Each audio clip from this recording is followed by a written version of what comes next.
here it is. This is the brand new model that's going to be coming out very soon. I've got a whole bunch of these I'm going to start making, and they're going to come in a couple different variations.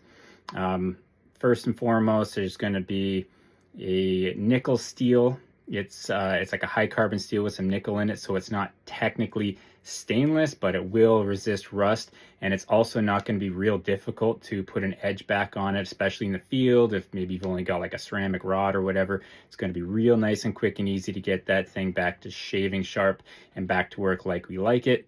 So it's going to work awesome for that. Nice and thin, 1/16 inch steel, so it's going to be super lightweight. Big weight reduction hole in the handle. This one happens to have a Grip Tech handle. I'm going to have a whole bunch of different handles I'm going to do with these. There's going to be Grip Tech. I'll do some micarta, some G10, maybe some like fancy burls on like some limited edition ones. But this is basically the culmination of the backcountry style blade with the handle that's like sort of similar to the stuckless that I sort of modified and changed around just a little bit to make that little knife that I've been carrying in my bino harness. And so that's what this one is. I've had a couple ideas for names for it. I was thinking about calling it the David, like Michelangelo's David. I was going to do like a Michael Jones-Alo's David or something. Plus would have kind of like the David and Goliath sort of angle to it, but I don't think many people really pick up on that, because I was also considering calling it the Goat Roper. But anyways, this thing's going to be awesome. For some dimensions, I haven't even measured this thing. Let me see. We got a 3-inch blade from here to here.